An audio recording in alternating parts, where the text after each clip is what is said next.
once you step out of your comfort zone once, it becomes a process and it's exciting and you feel so free and liberated after.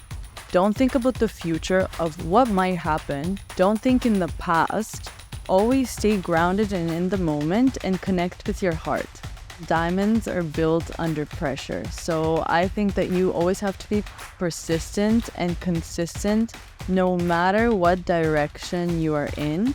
And your unattainable goal is actually closer than you think, just as long as you envision it every single day, and everything is possible.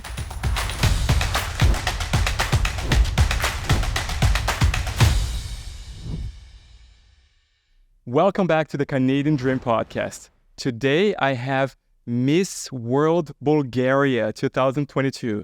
She's Canadian though. I know, you might be a little bit confused. We're going to clarify this in just a bit.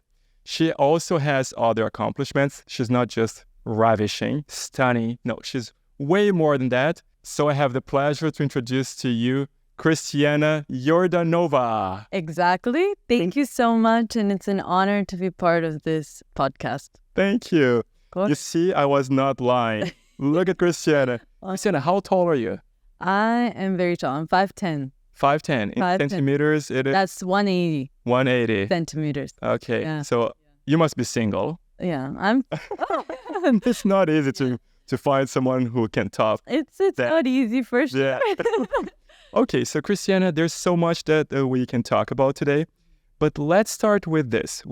How come you are Canadian, but Miss Bulgaria? Yes, I know. A lot of people wonder. So basically, my story is a little bit complex. When I was just 8 years old, I moved from Bulgaria to Vancouver here. And I lived 17 years of my life here in Canada. I absolutely loved it. Of course, I was an immigrant, so I did have some struggles and difficulties. And just by chance, I started with pageantry through a friend. He pushed me to try it and step out of my comfort zone. And I started with Miss World British Columbia, made my way to Miss World Canada, and I placed top 15 there. And after that, I got a call actually from a woman in Bulgaria who was the national director of Miss World Bulgaria. And she told me, why don't you come and try?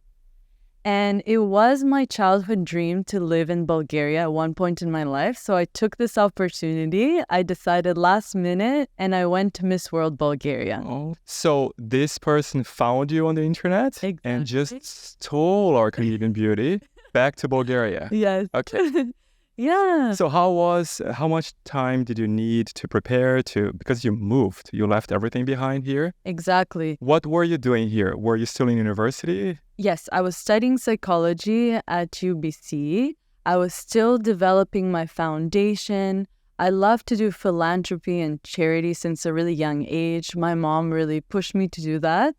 And I just found it was time for a change. Mm-hmm. And so this is why I decided to try life in Bulgaria. Did you go back with your parents or by yourself? I went all alone because I really wanted to work on myself, be as an individual and just know what difference it is to go in a completely different culture.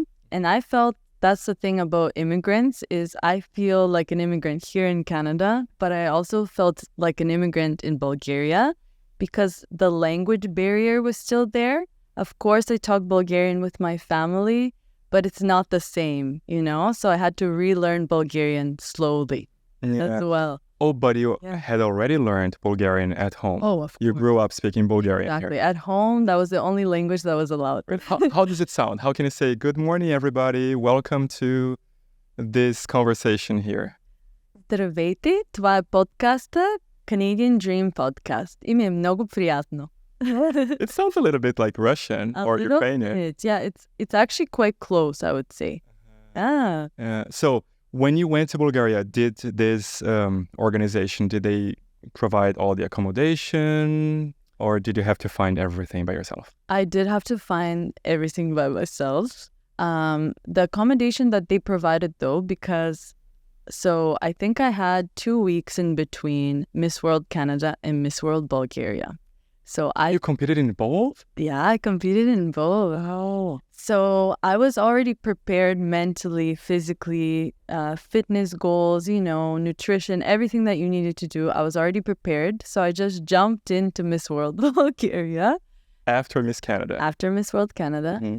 And, surprisingly, it was a true surprise. I won. Right. It's an amazing feeling. Okay, so you're specifying this is Miss World. There's also Miss Universe, Exactly. right? It's a totally different organization. Totally different. It's like boxing. You have the world champion and then the world champion and the world champion. Exactly. But for Miss World, there's only Miss World and Miss Universe. Those are the two biggest ones, and I'll add a third. There's a Miss International that takes place in Japan. So all over the world, those three are known because everybody wants to go there to represent their country. It's a huge honor. Which one was more difficult or scarier for you? The Miss Canada or Miss World Bulgaria? Do you know what? I think it's the mentality. So in Miss World Canada, I was quite nervous because this was my first big competition. And I was constantly anxious. Because I'm stepping out of my comfort zone in every way possible. But after that was over, I felt so free. And so I didn't go with such a big expectation in Miss World Bulgaria. I just said, let's see how this goes. I probably won't win. Because, like I said, my language barrier was a little bit, you notice that I'm not, fluent in Bulgarian, but it went so well and so naturally. And that's, I think, in life, how you usually win things and become successful. Cool. And what does the preparation consist of? You mentioned before, I was preparing in nutrition. Yeah. What has to be done? I think most people have no clue. There's actually, the preparation is a lot more than people think of. It's not just a beautiful woman walking down in a beautiful gown. Even the walk, even the energy has to be perfected. And I'm a very spiritual person in the sense of energy. So that was huge. Spiritual work, meditations, to be calm and to be present in the moment. I had an amazing coach called Natalie Globova. She's a Miss Universe winner. And she coached me on public speaking, how to express myself. Then I had the walk, I have fitness, and those are the biggest factors, I would say, for competition. Wow. How long does the competition last? Is it a 1 or 2 or 3 day competition? So in Miss World Bulgaria, it was 1 week. 1 week? Yeah. Photo shoots, interviews, dancing. And I never danced before. I'm not very big on dancing for sure, but you learn. And there's also one part of the competition where you have to wear a bikini. Is it the standard? Actually, for Miss World, they don't have a bikini part because it's a very conservative. Exactly. And same with Bulgaria. The bathing suits that we wore were very long and very covered, which I actually really appreciate. So, yeah. And what are the rules? Can women be married? I know now they can be trans. That is for Miss Universe. Okay, Miss Universe. Yeah. Okay. Miss World is considered. A woman has to be born woman. Exactly, yes. They can't be married. They can't be married. And children? No children. And I believe the age is 27, from 17 to 27. So, yeah. It's interesting. But plastic surgeries is not a big deal, right? Because I remember a few, maybe many years ago, they tried to prohibit plastic surgeries, but now it's so common.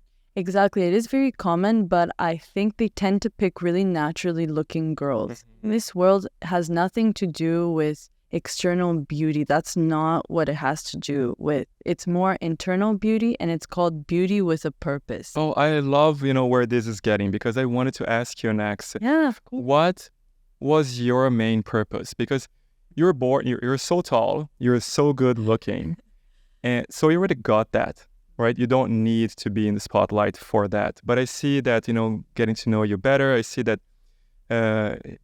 your beauty goes way beyond the physical appearance.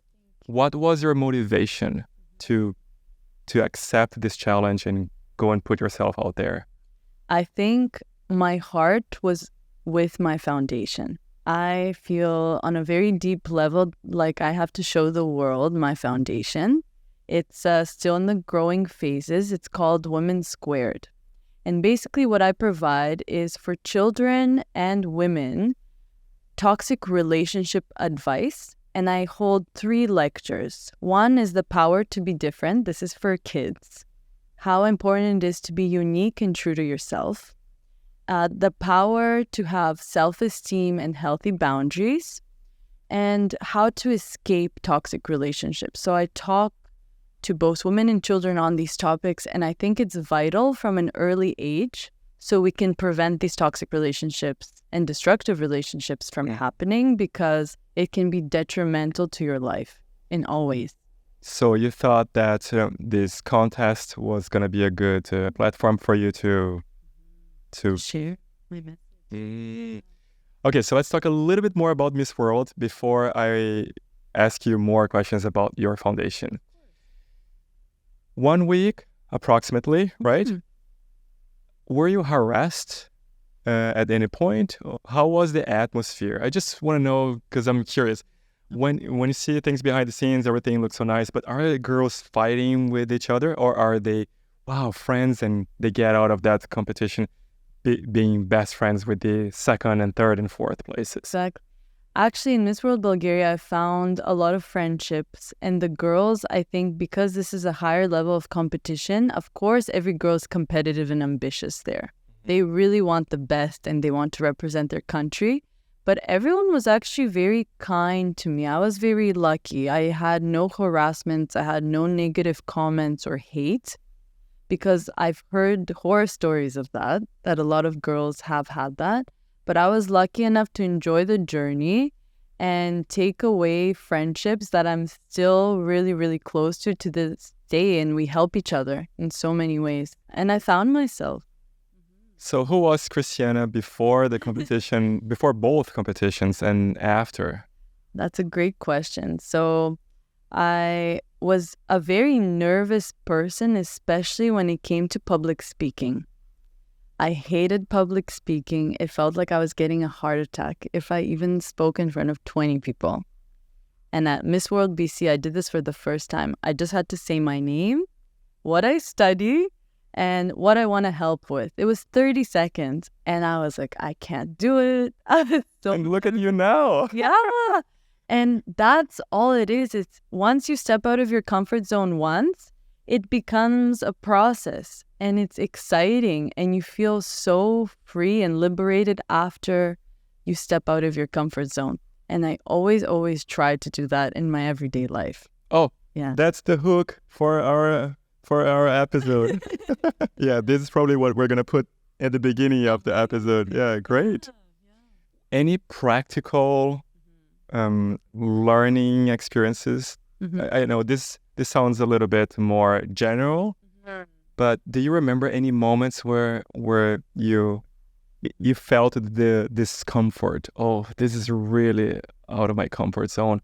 The number one thing is to stay grounded and stay in the moment. Don't think about the future of what might happen. Don't think in the past. Always stay grounded and in the moment and connect with your heart. That's what you always reminded me. No matter where you are, what you're doing, even when you're on the international stage and there's 300,000 people around you, stay in this moment. And I think that was probably the thing that I reminded myself of the most through this entire journey. Yeah. When you're there on the stage, what if you want to use the washroom? You have to hold it in. Yeah? You can't do that. Yeah. No way. How long and how tiring are the photo shoots, for example? So the photo shoots for Miss World Bulgaria weren't as long, but you have to be in your heels the entire day for a week, constantly in your heels. And this is more tiring than people think. It's like painful. Also, you wake up really early and go to bed late. So you are running on very low sleep. So that also is very difficult to show your best version of yourself when you're exhausted. You can't, right? So you try your best. And, answering questions and interviews also in that state is not the best either. So I think that's probably the most difficult part of pageantry is like fighting that tiredness, time, and being always like physically prepared, spiritually prepared, and psychologically prepared. Right. And before that, you wanted to use this as a platform to share your message about your foundation. Exactly. Has that changed? Did that experience show you other opportunities that you can now pursue? Or are you still mainly focused on your foundation? So the thing is I wanted to just create my foundation and just have lectures. And now I opened my horizons a lot in Bulgaria. And I, for example, created a movie as well on toxic relationships and the difficulties of being in toxic relationships, because a lot of people need that visual representation. If they haven't been in one, they don't know the warning signs. And if I'm here just lecturing you, you will not understand that message as much as if you see something like a movie. So you created, you produced, or you just stared at it? You founded it? Yes, I founded it with a smaller team, which I'm so thankful for. I have an incredible PR in Bulgaria, Maria, and she helps me really achieve all my dreams. So we have your Bulgarian dreams. Let's exactly. Bulgarian dream. Yeah. And I learned so much, and I really want to help Canadians now. Well, no, it's fun. You want to help women from all over the world. Yeah, even better. Tell me about the movie. What is the plot? Don't tell how it ends. Don't tell how it ends. But what's the story about? So basically what I wanted to do is I wanted to share my own personal story with toxic relationships, which of course is... Are you an expert in the field? I have to be, yeah. Yeah, from personal experience, and then also because I studied psychology. With toxicity and trauma, we talked about that a lot. And so it's not one shoe fits all type. It's very unique to each individual and what they go through. But with my movie, I wanted to make sure I talk about the warning signs, because in every toxic relationship, there's an exact pattern that they follow. Exact. Oh, let's talk about that. Okay. So for toxic relationships, here we're going to start the masterclass now. Toxic relationships, lesson 1. Is this now for women only, or men can men be in toxic relationships? Because all women are saints. No. Right? All women are angels. Was it? Oh, okay. No. And that's one thing I don't want to ever come across, because my lectures are for women and children. Okay. But the reasoning behind that is I find because biologically men and women are very different. And I think for toxic relationships, for those masterclasses, a man needs to teach a man. Of course, I can do it as well, but it's a different type of understanding, and I think it's a deeper understanding when that happens. So how many basic signs can we talk about? 3, 5? So there's sometimes more, of course, but I'll tell you the basis of the biggest ones. So usually toxic relationships start with a fantasy, a love bombing, it's called. So this is when a person showers you with attention, showers you with gifts, listens intently on what you want, and portrays that right in front of you. And the person who is seeing this is saying, wow, this is my dream partner. Look at him. He's giving me all this attention, all this love. And then slowly, what these people do is slowly they give less and less attention. And so you start to crave this attention. And you're like, what happened? Why are you so cold all of a sudden, right? And so they're playing with your feelings in this way. This is kind of what starts. So this is the emotional manipulation phase. And, if it continues and you don't see that initial red flag, then the control starts. And it starts in small ways. For example, the skirt you're wearing is too short. Are you sure you don't want to change it? Or why are you seeing this friend? I don't like them. And it's very direct, and it starts like in these small ways, but then it starts to get with your family too. Don't see your family. Don't talk to your mom this much, for example. And then after that phase, it gets to isolation. So this partner isolates you from everyone that's close to you because he can control and manipulate you the best when you are alone. Yeah. Yeah. And then unfortunately, and I really hope, it doesn't get to this stage, but sometimes there's also physical abuse. But during this whole time, the phases aren't always number 1, 2, 3, and 4. And how common is it? It's a lot more common than we think. Yeah. Especially emotional abuse occurs a lot more. I don't know the exact statistic now, but when I was doing my foundation around 2-3 years ago, it was around 60%. Oh, wow. So it's a huge percentage.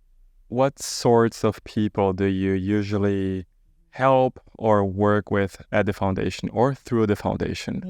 The thing is it has no boundaries or borders. I know of women who are so intelligent, so educated, so beautiful, and they seem to always be in these types of relationships. Mm-hmm. And many different kinds of people from many different walks of life, It's not a specific type of woman or a man that goes through these relationships, and I think that's the scary part. It can happen to anyone. And it's also hard to help them, isn't it? Because we've all had either sisters or siblings or friends who have been in toxic relationships, and we go, get out, get out, get out. But it's very difficult we can't drag them out. And sometimes we do for a while. And then he called her again, and now they're back again and go, what? What possibly could have happened? Yeah, it's because the person who is the toxic one always instills some sort of hope in the woman. Oh, I will change. Oh, I will see a psychologist. And of course you want to believe them because you do love them no matter what happened. Yeah. But they'll see the psychologist for one session and that's it. They don't actually fully change. They can sometimes, but rarely. Yeah. So. Do you want to share your own experience? What triggered you or what motivated you to do this? Yeah, so my own personal experience, it was Who was the bastard? Yeah, not a great guy for sure. But I think there was something that happened to you in Canada. Yeah, it was something. So it was one of my first relationships, and I was very deeply in love, infatuated, of course, and so was the other person. And so I want to say something that toxic relationship usually starts from the family life and what you've seen in your family. So because he's observed very toxic atmosphere with his mom and dad, he thinks, oh, this is love, but it's not. And so he was a very aggressive person. He would constantly try to control me. And I said, okay, this is love. I thought it was. And he will change so many times. And the things that happened were really scary, to me. And I was isolated. I was alone. I didn't share this with anyone because there's so much shame. You don't want to say, I fell for this. I was stupid enough to be in this relationship. That's what I told myself at the beginning. And when you are in this for so long, you normalize this behavior towards you. And the scariest part is when you start to believe that you deserve it. And so I thought I deserved this. You mean you deserve the punishment? I deserve the punishment. I deserved this criticism. I deserved these horrible things that were happening to me all the time. And one day I just broke down and I thankfully went to a friend and I shared everything from A to Z. Oh, with him, with a male friend? Yeah, with my male best friend at the time. And he told me, what? Like, how can you stay in this? And it got actually to a restraining order. Yeah, so it was very serious. But I'm so happy that he helped me. But the hardest part of it was coming out of that relationship. So once the toxicity stopped, I have to mention that you are addicted to the roller coaster, to the up and down. And to go back to normal life after that and the stable and It's boring, isn't it? it's boring and you were just not used to this type of life anymore. Mm-hmm. And so that was the difficult part for me, the hardest part. Wow, we could go deeper and deeper. How important do you think is the presence of fathers in women's lives? Extremely important because that's the foundation for a The man. male figure, right? For a man in your life that you're going to attract later on. So you have to have a stable relationship with your dad, or else it shows in your future relationships. Yeah. Okay. Can we talk about something else? Yeah.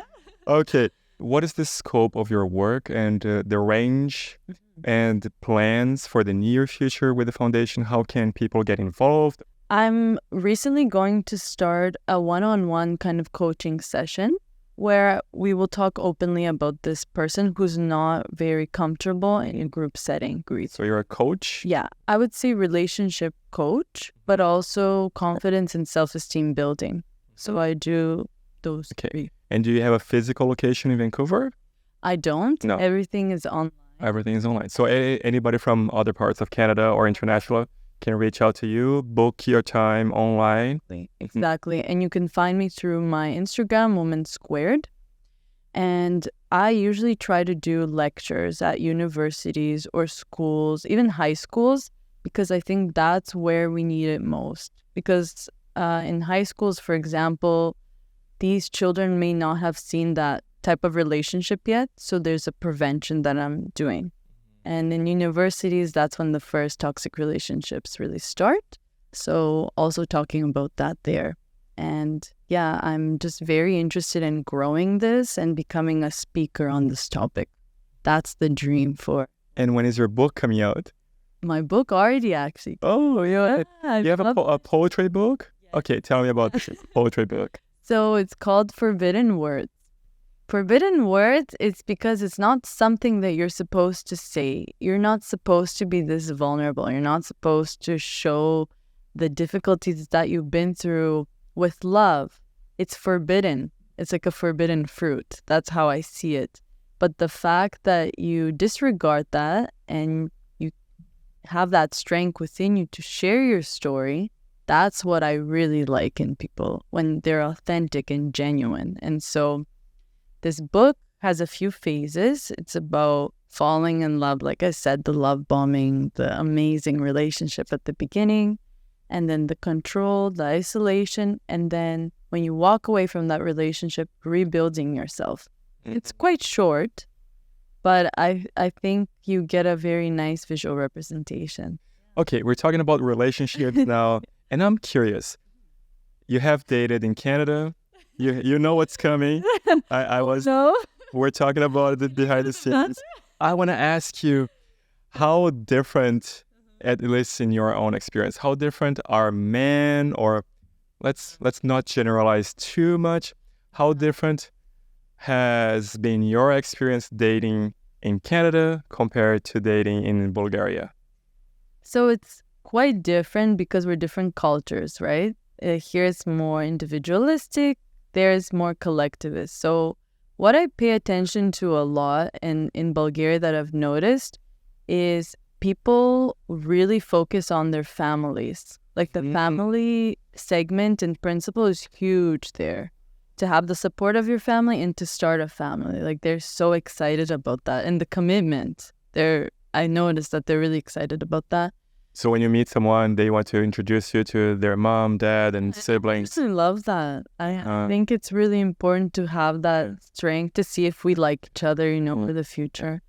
Men there are more masculine. Mm-hmm. I'm not sure exactly how to describe that. Oh, Just an energy. I'm glad. I we might agree on many things, but I'm glad. I'm not gonna get the hate. The floor is yours. Explain to me, what do you mean by more masculine? More masculine in my eyes is just a gentleman.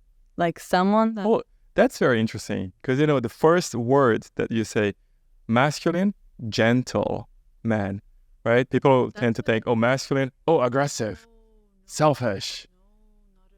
So more gentleman, meaning providing. Providing, taking care of a woman.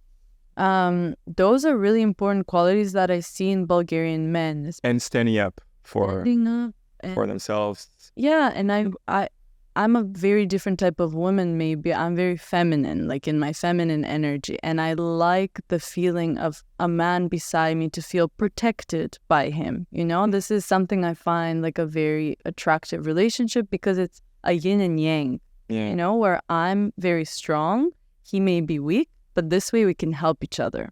And naturally, I think I have my talents, he has his talents, so why don't we do like a symbiotic relationship where we help each other?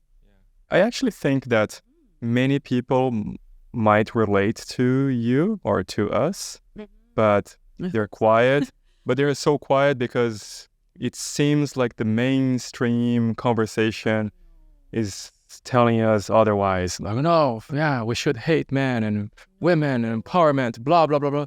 But I actually think that most women want a masculine man. I think so. And most guys want a feminine woman. Exactly. Yeah. No matter what you do for a living. Yeah, you can make way more money than me, but be feminine, right? And you also make less than me as a man, but be a man. Exactly. Yeah. No, there's no price tag on masculinity and femininity or ambition. You can be just as ambitious, but remain feminine. So are you going to have to go back to Bulgaria to find a husband? No, because there's such an amazing community here too. Yeah. All of expats. Yeah. Bulgarians. So there's usually other nationalities that come together. I know this because we have with Serbians, then you have Croatians and Greeks. They are usually together. Yeah. Who else likes to hang out? Bulgarians and Serbians. 100%. Polish. I grew up with a lot of Polish friends. The Eastern Europe. Ukrainians as well. As well, we get along so well because once again, it all has to do with values and principles from our family, and that's why we get along so well. And Serbians and Bulgarians tend to be quite tall, right? Yeah. Croatians as well. I don't know many. Of course, we're generalizing, but it's just like saying that Dutch people are tall in general. Serbians are very tall. Yeah.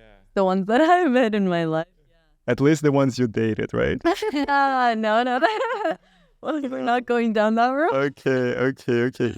Yeah. Okay, so what is next for you at this stage? You're only 27, 26. 26.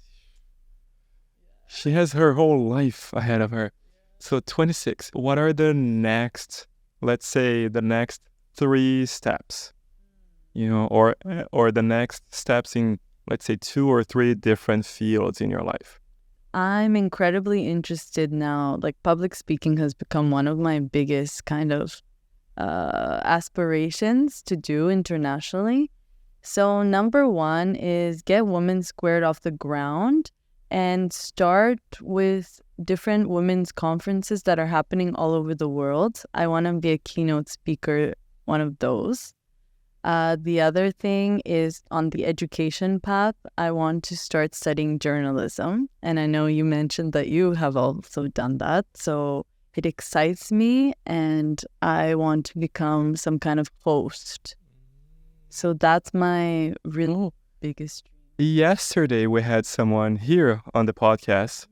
She was a host for many years. Yeah, at CBC, CTV, etc. And she now hosts a podcast, which is what you should be doing.